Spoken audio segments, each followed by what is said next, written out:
Hello everybody, welcome to my YouTube channel English by Shanu Rawat. और दोस्तों आज एक बार फिर से मैं आप सभी के जो सामने आया हूं अपनी ग्रामर की वीडियो के साथ। और आज दोस्तों मैं आप सभी का जो है काइंड्स ऑफ प्रोनाउन का जो टॉपिक है उसकी शुरुआत कर रहा हूं। तो अब तक अगर आप में से किसी भी स्टूडेंट ने मेरी वोकैब्स की या फिर जो मेरी ग्रामर की वीडियो है वो नहीं देखी तो भाई देख लीजिएगा। प्लस जो आज की ये वीडियो शुरू होने वाली है, जो आज मैं सेशन शुरू कर रहा हूं, प्लस आज के बाद जो ये मेरी वीडियोस आएंगी ये सारी वीडियोस प्रोनाउन पे होने वाली हैं। और भाई प्रोनाउन अपने आप में बहुत इंपॉर्टेंट चैप्टर है, प्लस अपने आप में काफी लेंथी चैप्टर है। तो आने वाली लगभग 10 से 15 वीडियोस, 15 क्लासेस हमारी जो प्रोनाउन पे होने वाली है। और भाई हर एक एग्जाम के अंदर प्रोनाउन से क्वेश्चन होते हैं। अगर कॉमन एरर आ रही है तो एटलीस्ट एक एरर आपकी प्रोनाउन से आती है, इंप्रूवमेंट में आते हैं, क्लोज टेस्ट में आते हैं और डिफरेंट फॉर्म्स में जो मेरे यहाँ से क्वेश्चन निकलते हैं। तो मोस्ट इंपोर्टेंट टॉपिक है भाई, स्किप ना करें, ध्यान से पढ़ते चलें। ठीक है जी। तो आज का जो मेरा टॉपिक शुरू होगा, बात करूंगा मैं अपनी काइंड्स ऑफ प्रोनाउन के बारे में। और काइंड्स ऑफ प्रोनाउन में जो सबसे पहला मेरा काइंड आता है वो होता है मेरा पर्सनल प्रोनाउन। तो आज की जो मेरी बात होने वाली है पर्सनल प्रोनाउन पे मेरी बात होने वाली है। ठीक है जी। साथ ही साथ जो है मैं इंग्लिश की लहर आप सभी के साथ में चला रहा हूं, इसमें ज्यादा से ज्यादा स्टूडेंट्स को पार्टिसिपेट करवाइए, ज्यादा से ज्यादा स्टूडेंट्स को शेयर कीजिए, जिससे कि हर एक मेरे भाई की मदद हो सके। अगर कोई भाई है वो कोचिंग अफोर्ड नहीं कर सकता, इंग्लिश से डर लगता है, तो उसको ये वीडियो जरूर भेजो। क्योंकि मेरे भाई मेरा मेन टारगेट ये है कि मैं आप सभी की हेल्प कर सकूं। कोई पैसे कमाने का मोटिव नहीं है, समझ रहे हैं मेरे भाई। ना ही मेरे पास इतना एक्स्ट्रा टाइम है कि मैं यहाँ पर अपना जो है लगाऊं। तो इसका बेनिफिट आप ज्यादा से ज्यादा लीजिए। ठीक है जी। चलो अपनी क्लास शुरुआत कर रहा हूं आज की। आज जो पढ़ूंगा मैं आपको काइंड्स ऑफ प्रोनाउन पढ़ाऊंगा। और काइंड्स ऑफ प्रोनाउन में भी जो मेरा पहला काइंड है दैट इज पर्सनल प्रोनाउन, उसकी आज मैं आप सभी के सामने बात करूंगा। और भाई ये जो पर्सनल प्रोनाउन है ये अपने आप में काफी इंपॉर्टेंट टॉपिक हो जाता है, क्योंकि जो बाकी प्रोनाउन है वो इसके जितने लेंथी नहीं है। मतलब जो बाकी के मेरे काइंड्स ऑफ प्रोनाउन है वो इतने लेंथी नहीं जितना कि ये पर्सनल प्रोनाउन है। तो इसी पर्सनल प्रोनाउन पर भी आपकी जो लगभग 2 से 3 वीडियो बनेंगी। ठीक है जी। एक वीडियो के अंदर तो पॉसिबल ही नहीं होता। ठीक है जी। चलो देखो भाई, बात आ रही है पर्सनल प्रोनाउन की। तो सबसे पहली बात, ये प्रोनाउन वर्ड आया, इसे आप सभी जानते हो। मतलब कोई भी एक ऐसा शब्द जो कि नाउन की जगह यूज हो रहा है वही शब्द आपके क्या है भाई, प्रोनाउन है। ठीक है जी। जैसे कि ही, शी, इट, यू, वी, दे। ठीक है, ये सब मेरे प्रोनाउन होते हैं। क्यों होते हैं? क्योंकि किसी ना किसी के नाउन की जगह पर आ रहे होते हैं। इट मींस नाम की जगह पर आप इन्हें यूज कर रहे होते हैं। तो सारे वो शब्द जो कि नाम की जगह आ रहे हैं, नाउन की जगह आ रहे हैं, सब प्रोनाउन है भाई। ठीक है। लेकिन ये प्रोनाउन भाई कुछ कैसे हैं? पर्सनल है। अब पर्सनल आप सभी जानते हैं, पर्सनल का मतलब होता है व्यक्तिगत। इट्स मींस कोई भी एक ऐसा प्रोनाउन जो पार्टिकुलरली एक पर्सन से रिलेटेड हो, उसी को बोल देते हैं पर्सनल प्रोनाउन। इसके अंदर जो आपके काउंट किए जाते हैं वो सारे के सारे प्रोनाउन किए जाते हैं जो कि आपके मैंने पर्सन ऑफ प्रोनाउन में पढ़ाए थे। जैसे कि मैंने आपको पढ़ाया था I, we, you, they, he, she और आपका इट। तो ये जितने भी प्रोनाउन मैंने आप सभी के सामने लिखे, ये सारे के सारे प्रोनाउन मेरे कैसे हैं मेरे भाई? पर्सनल प्रोनाउन है। कैसे प्रोनाउन है? पर्सनल प्रोनाउन है। साथ ही साथ इनसे रिलेटेड जितने भी केस आपके बनते हैं वो भी सभी आपके पर्सनल प्रोनाउन के अंदर आते हैं। इट्स मीन जैसे कि आई की जगह आप सभी ने देखा होगा आई का ऑब्जेक्टिव केस मी होता है, पजेसिव केस माई होता है, पजेसिव प्रोनाउन माइन होता है। तो वो जितने भी टर्म्स आपके आएंगे सभी के सभी पर्सनल प्रोनाउन के अंदर आती है। तो उन सभी टर्म्स को क्लियर करने के लिए मुझे टेबल बनाने की बहुत आवश्यकता है, जो कि टेबल अपने आप में पूरे प्रोनाउन की जो नींव है वो बन जाती है। ठीक है। तो उस नींव को तैयार करते हैं। मैं टेबल बना रहा हूं, आप भी मेरे साथ के साथ जल्दी से इस टेबल को बनाइए जो मैं आप सभी के सामने जो बना रहा हूं। जल्दी से बनानी है भाई मेरे साथ के साथ।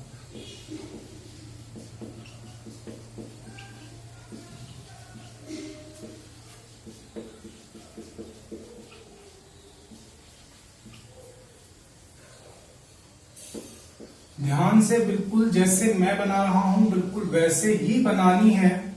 इसमें चेंजेस मत कर देना, अपनी तरफ से कुछ भी ऐड मत कर दीजिएगा, अदरवाइज गलत हो जाएगा सब कुछ।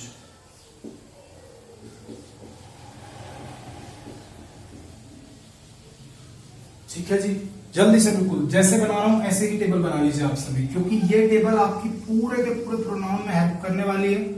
और पूरा प्रोनाउन आपका जो इसी के ऊपर टिका हुआ है।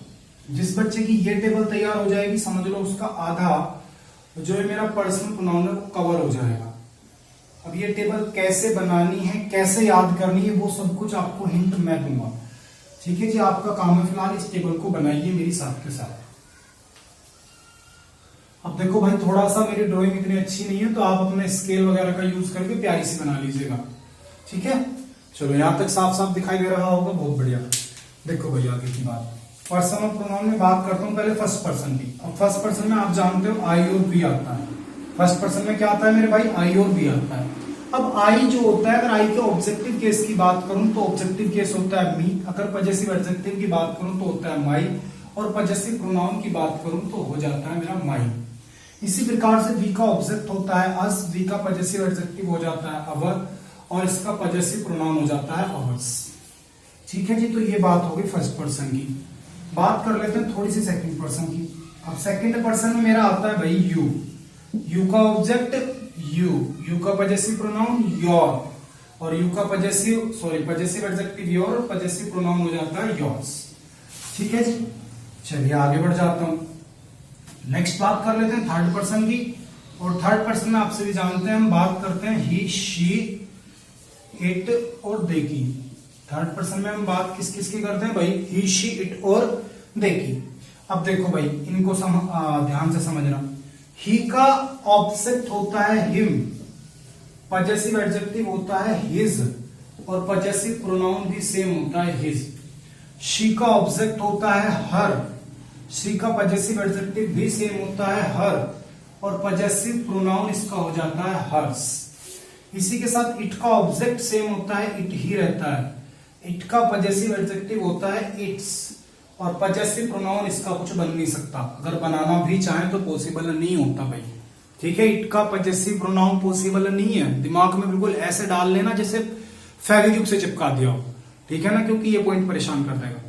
बात आएगी देखिए, दे का ऑब्जेक्ट आपसे भी जानते हैं, दे का ऑब्जेक्ट देव, दे का पजेसिव एडजेक्टिव हो जाता है देयर, और पजेसिव प्रोनाउन हो जाता है मेरा देयर्स। ठीक है जी, यहां तक किसी बच्चे को कोई प्रॉब्लम आई हो तो जल्दी से मुझे कमेंट करो। कोई प्रॉब्लम नहीं आई हो कि भी मैंने कुछ बताया नहीं है, केवल मैंने आपके सामने एक टेबल ड्रॉ करी है, जिस टेबल के आधार पर पूरा पर्सनल प्रोनाउन टिका हुआ है चलेगा, वो टेबल मैंने आपको बना दी। अब ध्यान से देख लो जल्दी से। अब जब इस टेबल की बात आए, इस टेबल को याद करने की बात आए, तो भाई याद करना बहुत बढ़िया कलाकारी का काम है। अब वो कलाकारी आप कैसे दिखाओगे ये मैं बताऊंगा। भाई इस टेबल को कभी भी आप जो है रो वाइज याद मत कीजिए, आप इसको कॉलम वाइज याद कर लीजिए। ठीक है, कैसे बना, कहने का मतलब वर्टिकली याद मत कीजिए, हॉरिजॉन्टली याद कीजिए। अगर आप बात करते हैं फर्स्ट पर्सन की, और फर्स्ट पर्सन में बात करते हैं सिंगुलर प्रोनाउन आई की, तो आपको इसे याद रखना है कि आई का मी, माई, माई। कैसे याद करोगे, आई का मी, माई, माई। ऐसे नहीं याद रखना कि आई, वी, यू, फिर मी, अस, यो, यो, तो ये गलत अप्रोच है। आपको याद करना आई का मी, माई, माई, वी का अस, अवर, अवर्स, यू का यू ऑब्जेक्ट सेम होता है, योर, योर्स। यू का कैसे याद रखोगे, यू, योर, योर्स। ही का हिम, हिज, हिज। शी का हर, हर, हर्स। इट का इट, इट्स। दे का देम, देयर, देयर्स। समझ पा रहे हैं मेरे भाई? जैसे मुझे ये टेबल याद है, ऐसे ही आप सभी को भी ये टेबल याद होनी चाहिए। ठीक है, जैसे फिर से मेरे साथ आप जो रिवीजन कीजिए, बोलना है आप सभी को, जो टेबल आपने बनाई है उसी को देख करके बोलो मेरे साथ के साथ। आई का मी, माई, माइन। वी का अस, अवर, अवर्स। यू का यू, योर, योर्स। ही का हिम, हिज, हिज। शी का हर, हर, हर्स। इट का इट, इट्स। दे का देम, देयर, देयर्स। याद हो गई होगी भाई? ठीक है, जल्दी से इस टेबल को ड्रॉ कर लो। अगर ड्रॉ नहीं करनी भाई, कोई आलका से बच्चा बैठा है तो जल्दी से इसका स्क्रीनशॉट ले लो। ठीक है जी, जल्दी से इसका जो स्क्रीनशॉट ले लीजिए, क्योंकि आगे बहुत कुछ इस बात होने वाली है। और ये टेबल आप सभी को जो याद करनी है, इस टेबल के बिना पर्सनल प्रोनाउन या फिर प्रोनाउन सीखना इम्पॉसिबल है भाई। ठीक है ना, बढ़िया से सीख लो इसको। चलो इस टेबल को हटा रहा हूं, आगे बढ़ रहा हूं। अब इसमें मैंने जो बात लिखी है आपको यहाँ पकड़नी है, सारा पर्सनल प्रोनाउन इसमें छिपा हुआ है। जैसे कि मैंने बताया था कि पर्सनल प्रोनाउन के अंदर पर्सन ऑफ प्रोनाउन काउंट किए जाते हैं, तो पर्सन ऑफ प्रोनाउन आपके 3 होते हैं। इसके साथ ही साथ इसके केस की बात कर लेते हैं। इस टेबल को इजी बना रहा हूं। इस टेबल में आप जो वर्ड केस लिखा है मैंने, इसके साथ ही साथ आप वर्ड यूज कर लो यूज। ठीक है, केस वर्ड की जगह पर आप क्या यूज कर सकते हैं, यूज वर्ड को भी यूज कर सकते हैं, क्योंकि केस का मतलब होता है कि प्रोनाउन का यूज आप किस तरीके से कर रहे हैं, प्रोनाउन का यूज आप किस तरीके से कर रहे हैं। तो केस के साथ में आपका क्या आ सकता है, यूज भी आप लिख सकते हैं। जैसे कि ऑब्जेक्टिव यूज, इसी प्रकार से पजेसिव यूज, ये हालांकि मैंने आपको नाउन में भी बता दिया था। अगर आप में से किसी बच्चे ने नाउन की सारी वीडियोस देखी है, मन से पढ़ा है, तो उसे सब पता चल रहा होगा। ठीक है भाई, अगर कोई पहली बार देख रहा है तो मैंने बता दिया, जैसे कि सब्जेक्टिव यूज क्या होता है, ऑब्जेक्टिव केस यूज क्या होता है, पजेसिव यूज क्या होता है, ये सारी बातें अब मैं आगे चल के बताने वाला हूं आपको।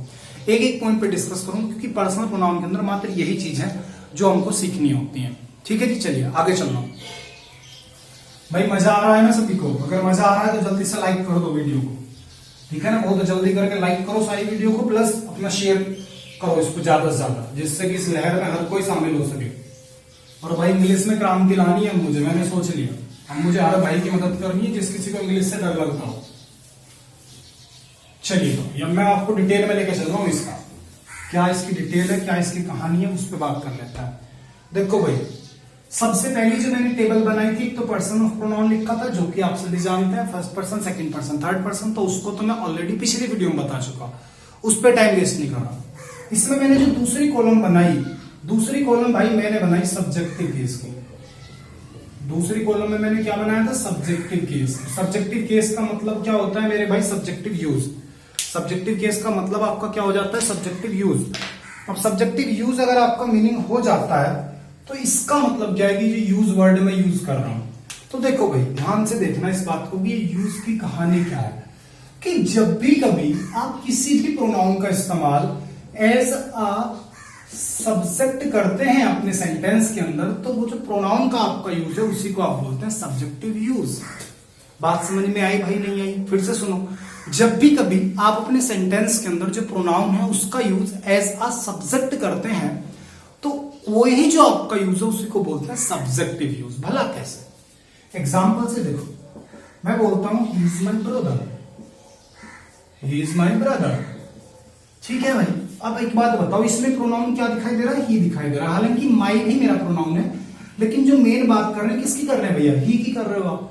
मेन बात किसकी कर रहे हो? ही की कर रहे हो। अब आप साफ साफ एक बात नोटिस कर पा रहे हैं भैया कि जो ही है सेंटेंस में, ये मेरा क्या है? सब्जेक्ट है। ठीक है जी, इज मेरी क्या है? हेल्पिंग वर्ब है। माई मेरा क्या है? पॉजेसिव एडजेक्टिव है। और जो मेरा ब्रदर है ये मेरा सेंटेंस के अंदर क्या है भाई? ऑब्जेक्ट है। तो आपने देखा कि ये मेरा सब्जेक्ट है ही, लेकिन अगर ही को मैं पार्ट्स ऑफ स्पीच के पॉइंट ऑफ व्यू से देख लूं भाई, तो ही मेरा एक क्या है? प्रोनाउन है, और प्रोनाउन भी थर्ड पर्सन है भाई। तो आप देख रहे हैं कि इस प्रोनाउन का इस्तेमाल आप कैसे कर रहे हैं? सब्जेक्ट के तौर पे कर रहे हैं। प्रोनाउन का इस्तेमाल कैसे कर रहे हो? सब्जेक्ट के तौर पे कर रहे हो। तो ये जो आप यूज कर रहे हो एक प्रोनाउन का सब्जेक्ट के तौर पर, इसी को बोला जाता है मेरे भाई subjective use of a pronoun. बात समझ में आई नहीं आई? कि जब भी कभी एक प्रोनाउन का इस्तेमाल एज अ सब्जेक्ट किया जाए किसी भी सेंटेंस के अंदर, तो वही कहलाया जाता है subjective use of a pronoun. आई बात समझ में? नहीं आई? एक और एग्जांपल देख लो भाई, मैं बोल देता हूं they have finished their work. समझ रहे हो जी? मैं बोलता हूं they have finished their work, साफ साफ नजर आ रहा है भैया दे मेरा क्या है? एक पहली बात प्रोनाउन है, दूसरी बात ये दे क्या है भैया? एक सब्जेक्ट है। अब आप देख रहे हो कि सब्जेक्ट के तौर पे किसका इस्तेमाल हो रहा है? प्रोनाउन का हो रहा है। तो यही जो इस्तेमाल है, यही जो आपका यूज है, ये कैसा यूज है मेरे भाई? सब्जेक्टिव यूज है। आई बात समझ में नहीं आई? कि जब जब एक प्रोनाउन का इस्तेमाल सेंटेंस के अंदर आप सब्जेक्ट के तौर पे करें, तो वही कहलाया जाता है आपका सब्जेक्टिव यूज। हो गई बात क्लियर? अब बात ये उठती है कि सब्जेक्टिव यूज से क्वेश्चन कहां से निकलेंगे भाई? एग्जामिनर क्या क्वेश्चन देगा, तो उन पे मैं बात कर लेता हूं। ये तो मैंने आपको इसकी बात क्लियर कर दी। तो आप बोल सकते हैं when a pronoun is used as a subject in a sentence, then it can be called as the subjective use और subjective case of a pronoun. समझ गए बात को? चलिए भाई, अब इसके अंदर चलो डिटेल में एग्जाम ओरिएंटेड पैटर्न पे बात कर लेते हैं। अब तक तो हमने इसका बेसिक्स आपको क्लियर किया, घर की नींव तैयार कर दी। अब नींव से ऊपर का घर बनाना शुरू करते हैं भाई, ठीक है ना? बिल्डिंग थोड़ी सी बनानी शुरू करते हैं। देखो भाई, अब एक वर्ड आपके सामने लिख रहा हूं, बड़ा प्यारा सा शब्द है, देख करके दिल हो जाएगा खुश। और भैया शब्द है देन। शब्द मेरा क्या है? देन है। अब ये जो मेरा देन वर्ड है, इस वर्ड को ऐसा दिमाग में फिट कर लेना कि दुनिया हिल जाए लेकिन ये वर्ड ना हिले। समझ रहे हो बात को? ये जो देन वर्ड है ना, ये एक ऐसा शब्द है जो कि ग्रामर में बच्चों को परेशान करने के लिए अपने आप में बहुत अपने आप में इनफ है। कह सकते हैं बहुत है, काफी है। ठीक है ना भाई। तो इस देन की कहानी सुनो। पहले तो इस देन से पहले इसकी और थोड़ी सी परिवार की सुन लो। इस देन के जैसा एक THEN देन सुनाऊंगा भैया, समझ रहे हैं ना, THAN देन, THEN देन। कई बार तो एग्जाम में क्लोज टेस्ट में यहां से क्वेश्चन दे देता है, मैंने खुद देखा था यहां से क्वेश्चन। तो भाई इन दोनों वर्ड्स को समझो क्या कहानी है इनकी। ये जो THAN देन है और THEN देन है, इसमें अंतर होता है। इस THAN देन की हिंदी मीनिंग होती है से, और THEN देन की हिंदी मीनिंग होती है तब। इस से का काम या फिर इस THAN देन का काम होता है कंपैरिजन को शो करना। ठीक है जी। और ये जो THEN देन है, इसका काम होता है टू इवेंट्स को रिलेट करना। ठीक है, इसका काम क्या होता है, टू इवेंट्स को क्या करना मेरे भाई, रिलेट करना। कोई भी दो काम हुए तो उन दोनों काम को रिलेट करने का काम कौन करती है, THEN देन। और अगर आप सेंटेंस के अंदर कंपैरिजन कर रहे हैं, तुलना कर रहे हैं, तो उस तुलना को कौन दिखा देता है भाई, THAN। अब मेरे भाई ये जो THEN है, इसको तो बस आप इतना याद रख लो कि इवेंट्स को रिलेट करने का काम करेगा। जैसे कह सकता हूं कि जब राहुल आया तब मैं बाहर गया, तो when Rahul come to my house then I go outside. इस तरीके से बोल सकता हूं, हालांकि ग्रामेटिकली गलत है, व्हेन आगे तो देन नहीं आ सकता, लेकिन मैं समझाने के लिए बोल रहा हूं केवल। ठीक है भाई, तो समझ सकते हैं आप। तो देन का काम क्या है, तब। ठीक है, जैसे कह सकता हूं कि जब वो आया तब वो हुआ, तो इस तरीके से अगर आप बात कर रहे हैं तो वहां देन का यूज हो जाता है। ठीक है जी। इससे कभी क्वेश्चन नहीं उठते, क्वेश्चन सारे इससे उठते हैं, तो बात सारी की सारी मैं इसी पे करने वाला हूं भाई।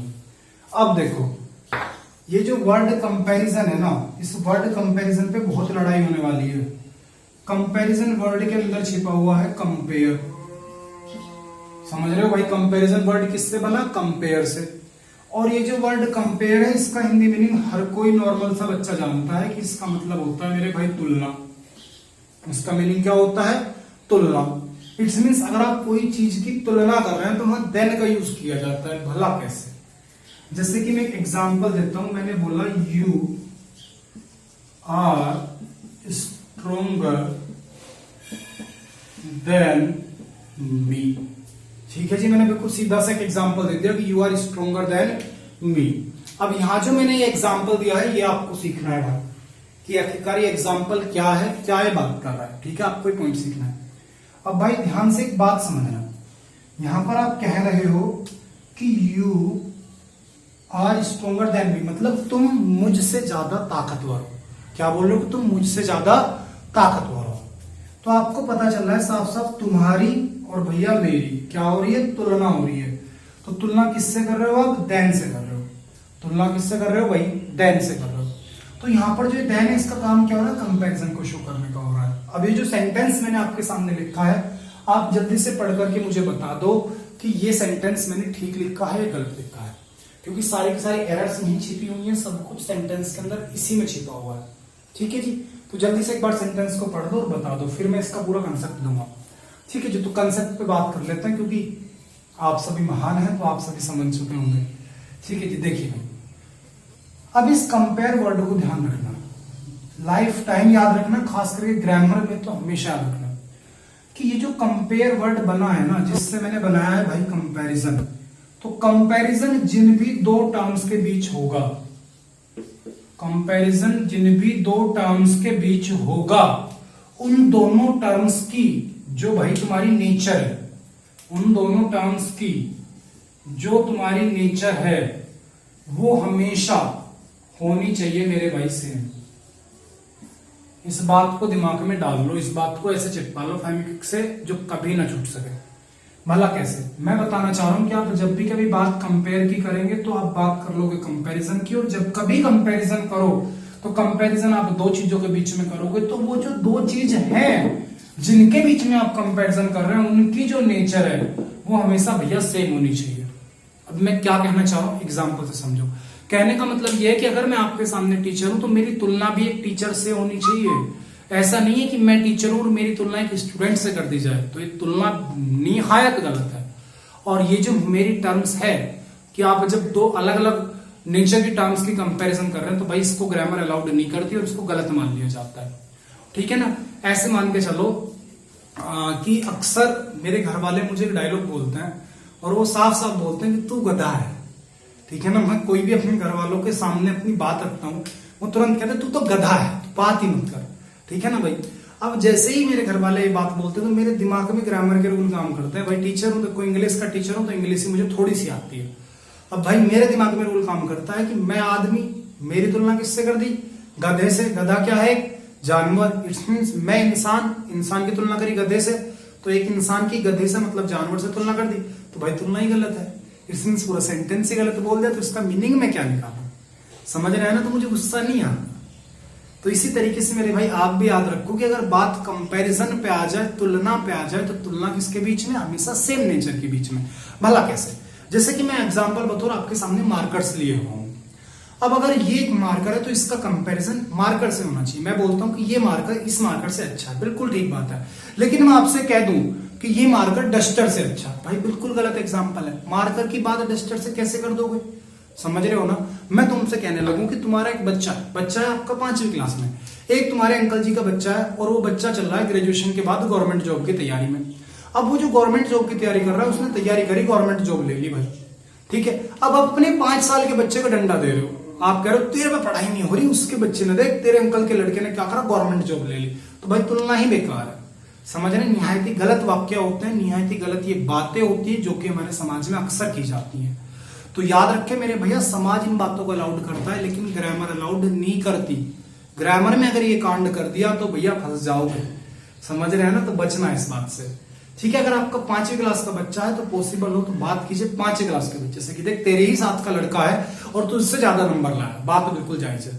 लेकिन उससे 10 साल बड़े से आप उसकी कंपैरिजन कर रहे हैं तो गलत है, ठीक है भाई। ये कंपैरिजन की कहानी समझ में आई ना सभी को? तुलना कैसे करनी है, क्या करनी है, किस तरीके से करना है, ये चीज सीख लो। करना कुछ नहीं भाई, बस सेम नेचर से तुलना करनी है, दिमाग में बस ये बात डाल लो। अब भाई देखो यहां, तो आपने देखा मैं सेंटेंस में तुलना कर रहा था देन की मदद से। भाई देन आ गया तो देन तो मेरा तुलना का काम करता ही है, ठीक है जी।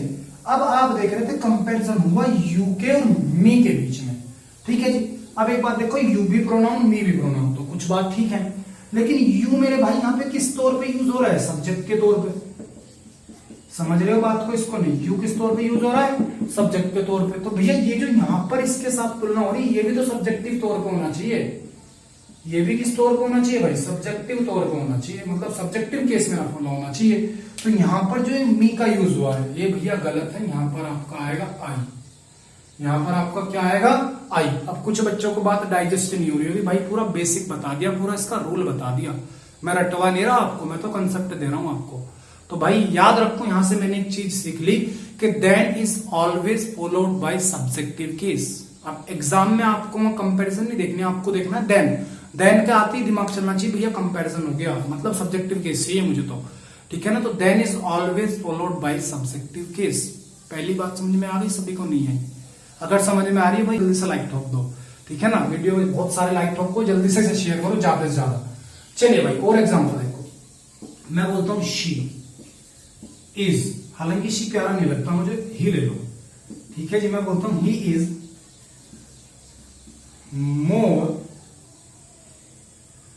मोर इंटेलिजेंट देन, और मैं यहां पर ले लेता हूं मेरे भाई यू, या फिर मैं ले लेता हूं योर। अब देखो आपके सामने क्वेश्चन दिया है, बड़ा इजी क्वेश्चन दिया हूं, आप सभी समझ सकते हैं, ठीक है भाई। देखो यहां पर कह रहा है ही इज मोर इंटेलिजेंट, वह तुमसे ज्यादा बुद्धिमान है। तो भाई तुलना हो गई, क्यों हो गई? क्योंकि देन आ गया भैया, देन आ गया तो तुलना हो गई। तुलना किसकी करी? ही की। किससे करी? यू से, योर से। अब एक बात बताओ भाई, ही कौन सा केस है? सब्जेक्टिव केस, मतलब सब्जेक्ट के तौर पे यूज हो रहा है। तो इसके बाद में जिससे तुलना हो रही है वो भी कैसा होना चाहिए? सब्जेक्टिव। तो ये जो मेरा यू है इसका सब्जेक्ट ऑब्जेक्ट होता है सेम, यू का जो सब्जेक्ट और ऑब्जेक्ट है वो होता है मेरा सेम। तो भाई यहाँ पर मेरा क्या आएगा? यू आएगा। अगर मैं यहाँ पे योर लगा दूं तो योर आप सभी जानते हैं कि ये तो मेरा पजेसिव केस है, समझ रहे हैं? तो मेरा पजेसिव एडजेक्टिव है, एक तरफ सब्जेक्ट एक तरफ पजेसिव एडजेक्टिव। पॉसिबल है? नहीं है मेरे भाई, ठीक है ना। तो यहाँ पे मेरा क्या आएगा? यू आएगा, कभी भी कोई अनदर प्रोनाउन का केस। हाँ तो भाई देन की बात आप सभी को क्लियर हो गई होगी। तो देन की कंसेप्ट मेरा क्या है कि than is always followed by subjective case. इसका मतलब अगर सेंटेंस में कहीं भी तुम्हें कोई किसी भी कंडीशन के अंदर देन आपको दिखाई दे और उस देन के बाद में अगर कोई प्रोनाउन का यूज हो रहा है तो प्रोनाउन कौन सा आएगा भाई? सब्जेक्टिव केस का आएगा, ऑब्जेक्टिव केस मत लगा देना। बात समझ में आ गई ना सभी कंसेप्ट आपको? चलो भाई, अब मैं सब्जेक्टिव केस में और वर्ड लेता हूं। तो देन मैंने आपको क्लियर कर दिया। अभी इस देन के बारे में और भी बात हम करेंगे, ठीक है, कंपैरिजन के बारे में और भी बात करेंगे। एक बार ये सब्जेक्टिव केस आपका कवर हो जाए, पूरा का पूरा आपका जो एक प्रोनाउन है, काइंड ऑफ प्रोनाउन है, वो देन पर ही टिका हुआ है, तो उसकी भी मैं बात करूंगा। तो देखो भाई, यहां तक बात समझ में आ गई सभी को। अब बात कर लेता हूं मैं एज की। बात किसकी कर लेता हूं भाई? एज की। तो ध्यान रखना, एज जो होता है भाई, एज भी हमेशा सब्जेक्टिव केस से ही फॉलो होता है, क्योंकि जो काम मेरा देन करता है वही काम मेरा एज कर देता है। बस फर्क क्या है कि देन का यूज आप तब करते हैं कि जब कंपैरिजन आप कर रहे हैं, एक कम है एक ज्यादा है। लेकिन एक स्थिति ऐसी भी तो आती है कि आप तुलना कर रहे हैं किन्हीं दो चीजों के बीच में, और दोनों ही टर्म्स जो आपकी बराबर की जो योग्य है, या फिर बराबर की कीमत की है, बराबर की महंगी है, बराबर की लंबाई की है, तो उस स्थिति में एज का यूज हो जाता है। लेकिन एज कभी अकेला नहीं आता भाई, इसका यूज एज अ कंजंक्शन भी किया जाता है। तो कंजंक्शन के यूज पे, कंजंक्शन के तौर पे इसका यूज होता है एज के तौर पे, या फिर सो एज के तौर पे। अब भाई इनकी कहानी क्या है, इनको समझ लो।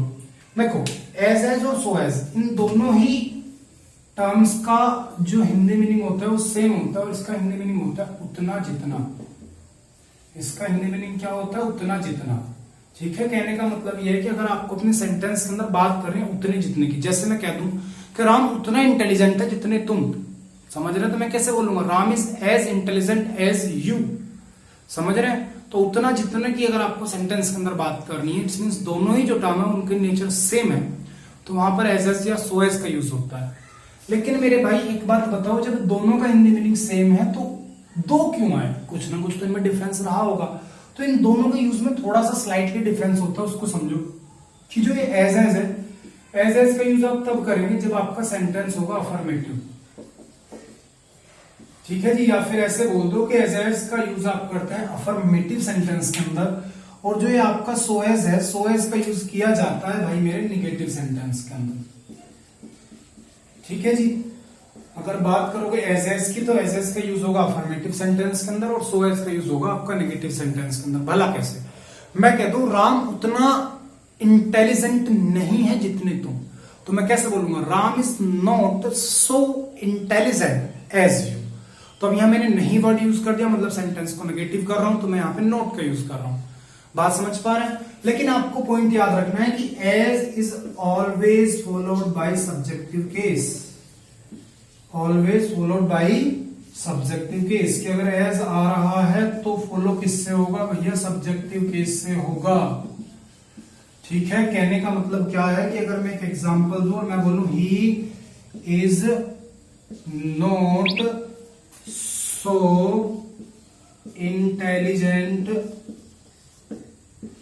एज आई या मी, समझ रहे हैं मेरे भाई? मैंने एग्जांपल आप सभी के सामने दिया, he is not so intelligent as I या मी। तो इस कंडीशन में भाई आप किसका यूज करेंगे? आप यहां पर यूज करेंगे आई का, आप यहां पर मी का यूज नहीं कर सकते। क्यों नहीं कर सकते भैया? क्योंकि यहाँ पे एज आ रहा है, और एज हमेशा किससे फॉलो होता है? सब्जेक्टिव केस से, और जो मेरा आई है उसका सब्जेक्टिव केस मेरा आई ही होता है। समझ रहे हैं बात को भाई? आई होप सभी को बात समझ में आ गई होगी। तो ये थोड़ा सा सब्जेक्टिव केस का वो डेमो दिखाया, अब इसमें और भी कहानी बाकी है, लेकिन थोड़ी सी मेरी वीडियो में टेक्निकल प्रॉब्लम आ रही है, स्पेस थोड़ा प्रॉब्लम कर रहा है, तो बाकी की जो कहानी है वो मैं आपको अगली वीडियो में बताऊंगा।